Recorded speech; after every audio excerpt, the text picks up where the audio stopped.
What's up mga kabayan? Tara, samahan nyo na naman akong pumasok sa trabaho. Tapos na naman ang araw ng day off kaya back to reality na naman tayo. Paulit-ulit nga lang pala yung trabaho dito sa Taiwan. Minsan nakakapagod pero ganun talaga, bawal tayong sumuko. Sobrang hirap nga palang maging mahirap pero mas mahirap kapag wala kang pangarap.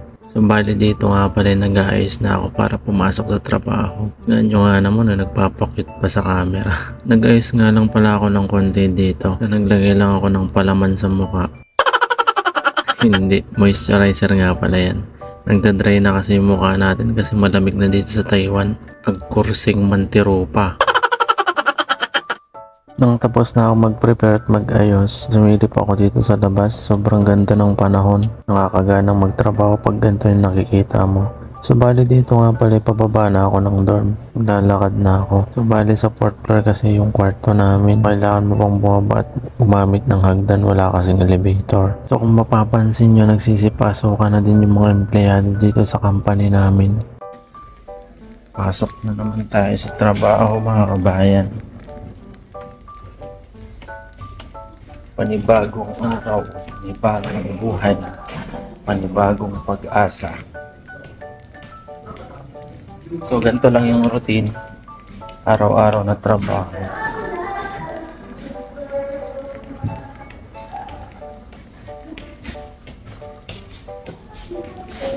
Trabaho doon pag weekdays.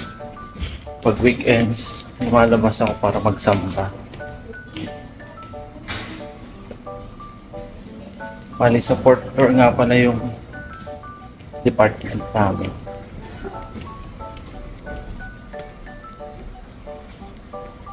Madilim pa.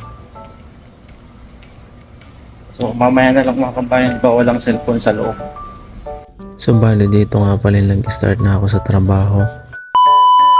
So fast forward na nga pala mga kabayan, break time na pala namin ng alas 12 hanggang alauna ng tanghali. Bali ang resume namin ay 1 PM. Medyo masarap yung ulam namin ngayon. Na pa lang ako dito sa company, halos di ko makain yung pagkain nila dito. Halos nasanay na lang din ako. Pentang nga pala yung tawag nila dyan.